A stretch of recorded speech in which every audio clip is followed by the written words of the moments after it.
I'm going to show you how you can do £1 million property deals. And I did a couple of £1 million plus property deals in my first year of property investing. I've been investing for almost 20 years now, and I've been utilizing these techniques for that amount of time. So now I've really perfected them and have taught others to do the same thing. So you too can get involved and start doing multi-million pound deals. So I'm going to share in this video some hints and tips and some steps that you need to take in order to elevate yourself above the normal residential purchase and into buying bigger property investment deals. So what kind of deals could you do? Well, you can do title splitting, you can do portfolio buying, you can do property company buying. So there are a few that you can do: mixed use buildings, commercial buildings, plots, all of these types of deals that are slightly higher. And one of the key commonality between it all is that it's a property professional selling the property, or it can only be sold to a property professional, someone who is a property investor. Now, I'm not doing loads of renovations. It's all about the structure, the creative finance that you use to get these deals done and over the line. And as I said, even in my first year, I did a couple of those deals, and I've gone to do many more. Now, one of them was a title splitting deal. It was 8 flats. It was in the west of London. It was a lead that I took the bold move of going, yes, I can do this. And I split the property purchase up a little bit, but the guy was in a bit of financial trouble, needed to sell quick. He was looking to be repossessed. So I stepped in, moved quickly, and bought the property off him. And, you know, this property was valued pretty much higher than I actually put the purchase price. I did split some titles out as well. I did some title splitting, so I created some leases, which probably helped with the enhancement of value, but I didn't go through renovating the property, and also I segmented the property up. And I didn't have hundreds of thousands of pounds to buy this deal.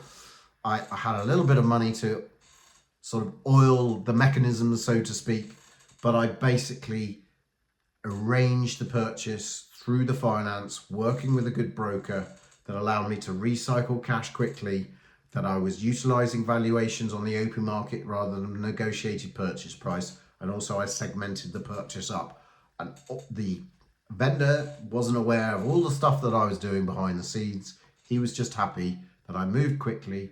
I assured him that I would get it done, which I did get it done. And he ended up then handing the keys over to me, a happy man that he could move away, still get some money out of the property, and stop the repossession. So that was one of my very first property deals. It was a multi-million pound deal. And, you know, almost I didn't know what I was doing, but I fumbled my way through it. And really that opened my eyes, and I did work with an experienced broker at that time who helped me along the way, but I kind of knew and understood the mechanisms, and I have an unconventional thinking brain that allows me to see deals in different ways. And that was the spark that basically went, yes, I can do property. I can do this quickly. At the time, I'd had some redundancy, and I thought, great, if I do another one of these, I don't have to go back to work. So if you're thinking, I want to escape the corporate world, but start looking at property, and you go, but I only get a few £100s out of buying a buy-to-let, or maybe £1,000 out of a HMO. That's going to be a lot of HMOs, and quite often you're setting up your own HMO. They take a year to do. If you don't have loads of money, you have to borrow money of other investors, and you're thinking, oh, this is all so much work.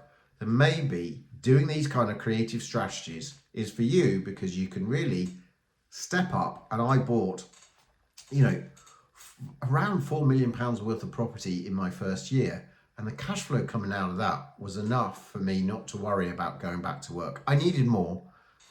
We always need more, don't we? So I continued to invest, but it gave me the time and space, the breathing freedom, sort of the breathing space to do it. So what do you need to know? Well, you need to understand these mechanisms that you can buy. There's a title splitting mechanism that you can use. You know, it's called freehold to leasehold sometimes.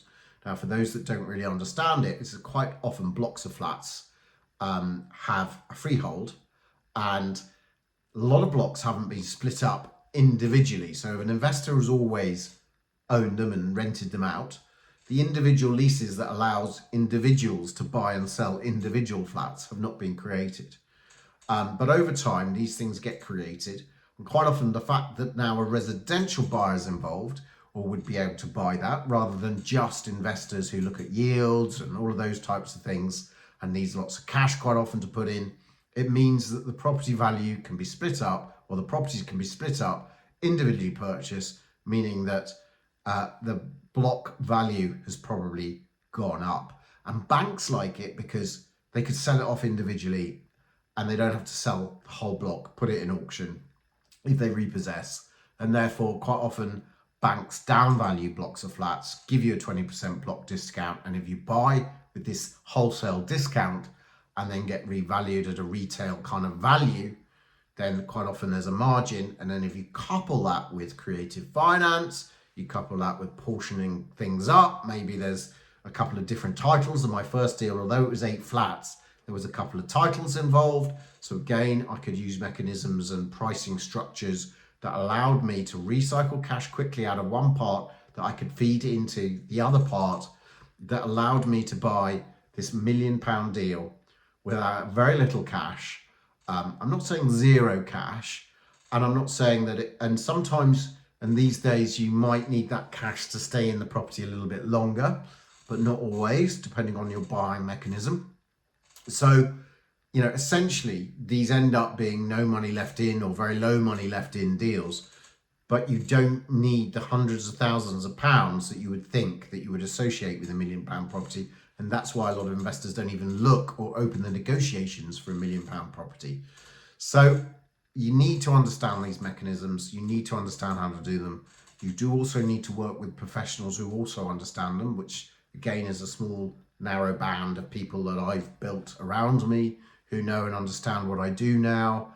And I've picked little bits of ideas of other people to pull together what I think is quite a unique toolbox of kind of purchasing strategies that means I don't need hundreds of thousands of pounds to do £1 million deals.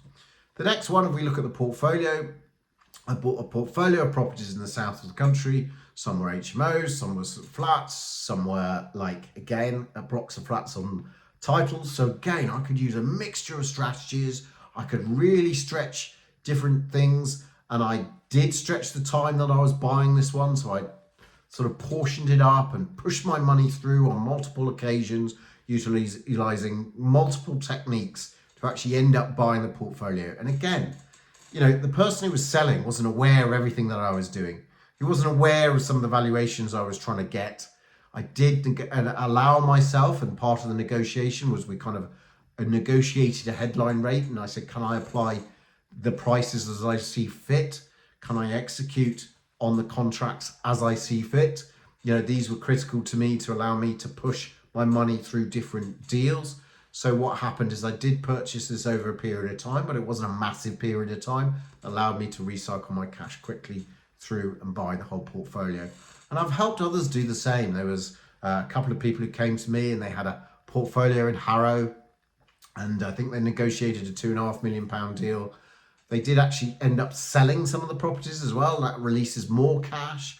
And they ended up with a portfolio valued over 300k. They had to invest in a refurb as well, but I also helped them source some, deposit money from other parts of their portfolio. So again, if you're already a landlord, there could be parts that we could unearth and get again some of this deposit. So you don't need hundreds of thousands of pounds in your bank right now. What you need to have is a creative brain, understand these structures, and understand where you can get pockets of money. Yes, sometimes it's expensive, but if you're doing multi-million pound deals that are then going to cash flow, tens of thousands of pounds a year into your pocket, it's worth doing, because you own that property over 10 years. It's probably doubled in value. You made £1 million, plus you're getting tens of thousands of pounds every year. So you're making, maybe £250,000 over that period in rental profits, maybe even £500,000. And as time goes by, a lot of these deals that I did in the early days, the rents have gone up, and my cost of finance, because I'm not refinancing at a, continuing to refinance the arse out of them, means that the cash flow just grows out of these things, and money, these kind of deals get better over time. So We've looked at title splitting. We've looked at portfolio buying. There's mixed use buildings you can do the same thing with. And also you can buy property companies, i.e. people now have built portfolios within companies, and some of those are wanting to exit too. Maybe with the new renters' rights bill coming in, they're thinking, oh, enough is enough. I'll exit. I've made, there's been a good spurt in valuations. And again, if you can understand what these kind of properties are going to be valued at in the future, or kind of, what they are now at the current market, if interest rates start coming down, these kind of properties are going to probably go up slightly in value. And if the vendor hasn't quite twigged on that and you're in negotiation with them, so I'd get out there now and start negotiating in anticipation that these things are going to go over the line. Sometimes you can negotiate quickly. If the guy's got a strong motivation, or the person, the lady who owns this property has a strong motivation to actually sell, you can get in there and execute quickly. Sometimes you have to be patient, you have to keep going back, you have to put different ideas, different things forward. Sometimes you have to wait for them to get to a certain position to realize that actually you're the best solution for them. And it's all about how you talk to them, how you actually put forward the deal. And I find so many people get these kind of things wrong that make it, that they go, oh, it doesn't work. This doesn't work. It does work. The other thing, if you find a high cash flow property, you do things like exchange delayed completion.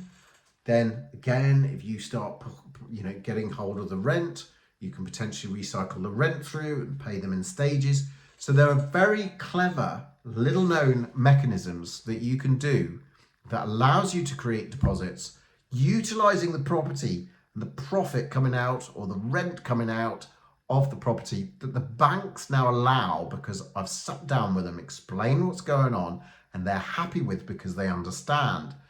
And potentially sometimes I've had policy and underwriting policy changed at banks to allow me to do deals that are then meant that other people can do them as well. So I then train others to do the same thing. The bank is happy because I'm executing them. Other people are executing them. They understand the mechanism. So you need to understand how to do these types of deals. And you too could go out just by getting that mind working and understanding these mechanisms, thinking bigger, being confident in what you do. So even if you've not really done property investment before, you can do it. That's what I did. I didn't really know what I was doing on the first one. It was a miracle I got it over the line, but I did. Have a good team around you and you'll get it over the line. And then you'll learn more and more by the more deals you do, and then more deals open up to you, and it becomes even easier. And there's access to more and more deals. So if you want to really step change your property investing, then start thinking about £1 million deals. Get out of that competitive zone, and really start being a professional investor instead of a part-time investor who thinks that they need loads of money to do any types of deal, who thinks they have to work hard or save hard or even borrow from other people to do it. There are ways and means out there to do deals today without hundreds of thousands of pounds worth of cash in your bank account. Don't forget to subscribe if you feel you've got some value, because then this is going to generate more interest and I can do more videos. And if you want to understand direct to vendor deals, leave it, put some comments below, and I can potentially do another video on that at a later date. Thanks very much for listening.